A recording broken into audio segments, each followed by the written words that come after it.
service of CNC Worldwide.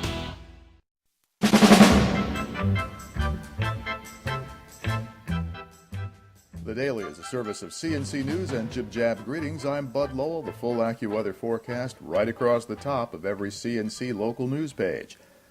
By a vote of 20-9, the Monroe County Legislature has approved moving the Monroe County Fair to Northampton Park in the town of Ogden. The voting wasn't completed until after 11:30 Tuesday night, following hours of public comment and debate. The Democratic Party minority on the legislature tried to table the measure, but were overridden by the majority Republicans.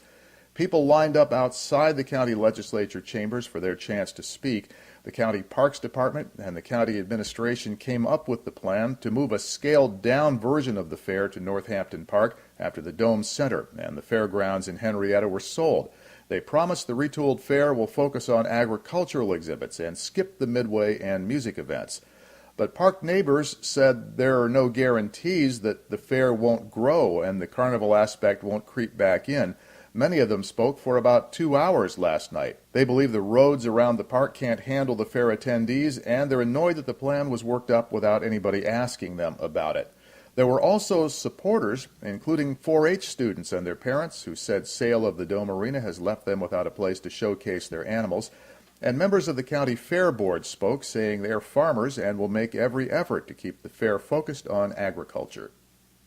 Governor Andrew Cuomo has sent his package of anti-government corruption and campaign reform legislation to the state legislature with a call to pass it before the end of the session, which is in about 2 weeks. The governor said the recent string of indictments and accusations against various state lawmakers shows a serious problem. I think there is no doubt but that over the past few months there have been a series of scandals about the state legislature. Again, any one of them can be argued and can be dismissed, but in the totality, they are very powerful, and there's no question but that the people of this state have lost confidence in the state legislature. Cuomo held a news conference with district attorneys and fair election advocates to support what's now been renamed the Clean Up Albany Act. He released a letter of support from all 62 of New York's county district attorneys, both Republicans and Democrats. The reforms are meant to help prevent public corruption, modernize New York's voting laws, and reduce the influence of large donors in elections. They make it a public corruption crime to bribe a public servant, to corrupt the government, or fail to report a bribe or a bribery attempt. Those convicted of misusing public funds would be permanently barred from holding elected or appointed office, from lobbying, or doing any sort of business with state government. It makes it easier for district attorneys to indict and put legislators or state officials on trial, and it imposes tougher prison terms for bribery. The law also overhauls New York's campaign finance and election laws, simplifying the ballot for voters and getting on the ballot for interested candidates. It requires full disclosure of who is paying for political ads, and it establishes a public campaign financing system like New York City's.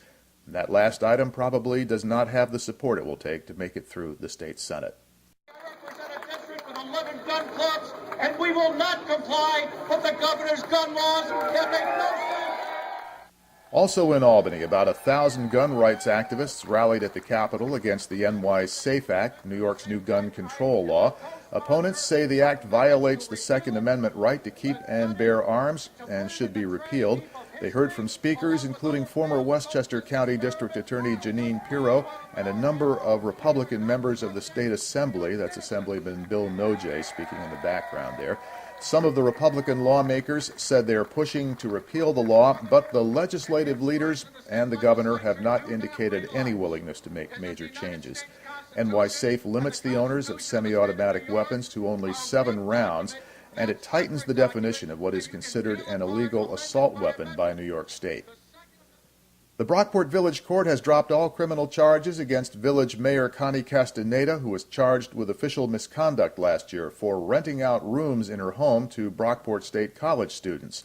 Brockport police charged the mayor with accepting money from tenants who were living on the upper floor of the house in violation of village zoning law.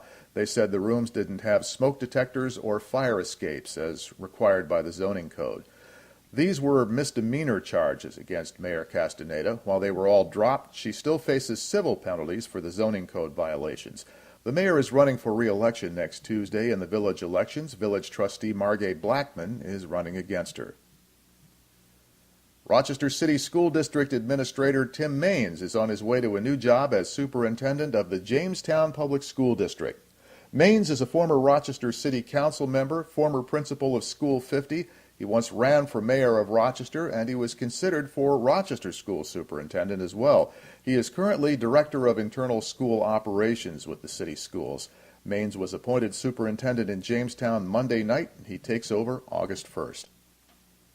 Wednesday night is City Council's public hearing on the city budget and the city school budget, and supporters of the Police Mounted Patrol are trying to turn out a groundswell of support at that meeting in order to keep the 7-member Mounted Patrol on the job. The issue came up at a City Council committee meeting Tuesday where Mayor Tom Richards said it's a question of putting the 7 officers who ride the horses where they can do the most good. He believes that would be in the tactical unit, fighting gang activity and street violence. Councilman Adam McFadden, who heads the Public Safety Committee on the City Council, argued the horses are a necessary resource. McFadden says they help bridge the gap between police and community and are valuable in crowd control.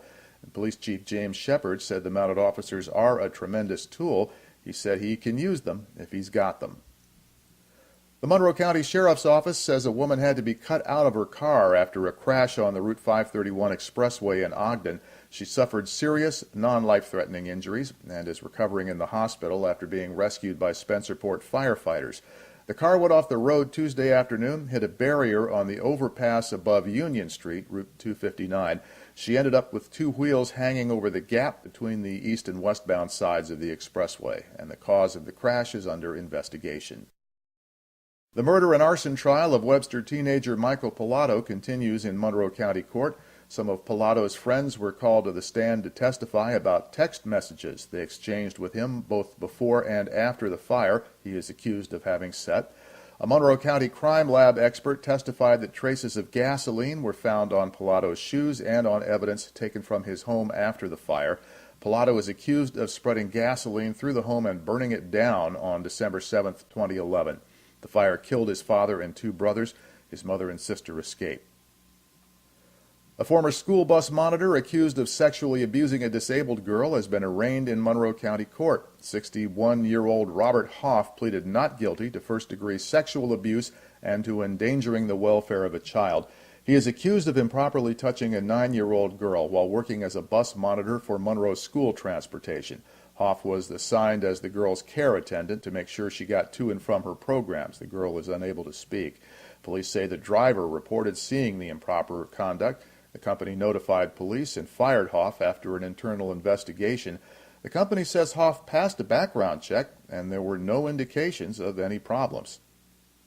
And the town of Greece holds an information session Wednesday evening on its bicycle and pedestrian master plan, 5 to 8 p.m. at the Town Hall and Community Center on Vince Toffany Boulevard. Supervisor John Auberger says the town wants to hear from people, wants them to talk with the project advisory committee, the project consultants, and town planning staff. All of them will be on hand. The town wants to get an accurate inventory of its trail system, of the pedestrian and bike routes that people actually use, so it can plan for their use and for future improvements. To the left of the player window are links to these and other stories, and at the bottom of the page, links you can use to post news directly to us. Next news is as it happens, and updates are as necessary. I'm Bud Lowell, CNC News.